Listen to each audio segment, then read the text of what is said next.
want you guys to step back for a moment from what you hear sort of constantly on TV, and just very briefly, in terms of the data that supports mask use in kids and mandates for masks in kids, it is very weak, and that's a fact. But there's a substantial gap between the quality of the data out there supporting masks in kids, yielding any benefit for kids whatsoever, factual, and what we're hearing from some of our public health leadership in other states and nationally. In Florida, we're going to stay close to the data, and we're going to let you know how we feel about the data.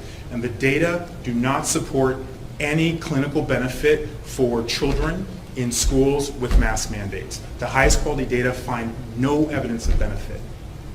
And we're going to stick with that because that's what the data show.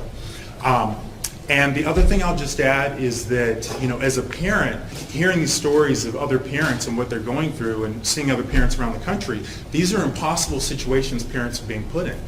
Putting a mask, something on the face of your child, that's a parent's decision. It's not a school's decision, it's not a school board's decision, it's not a governor's decision.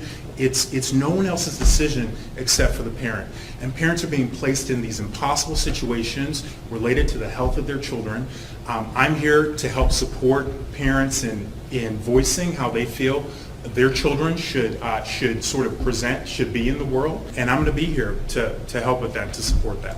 It's interesting, the U.S. Secretary of Education, he did like some tweet thread, it was like a month ago, and he's like, follow the data on the mask, and he cited a few studies.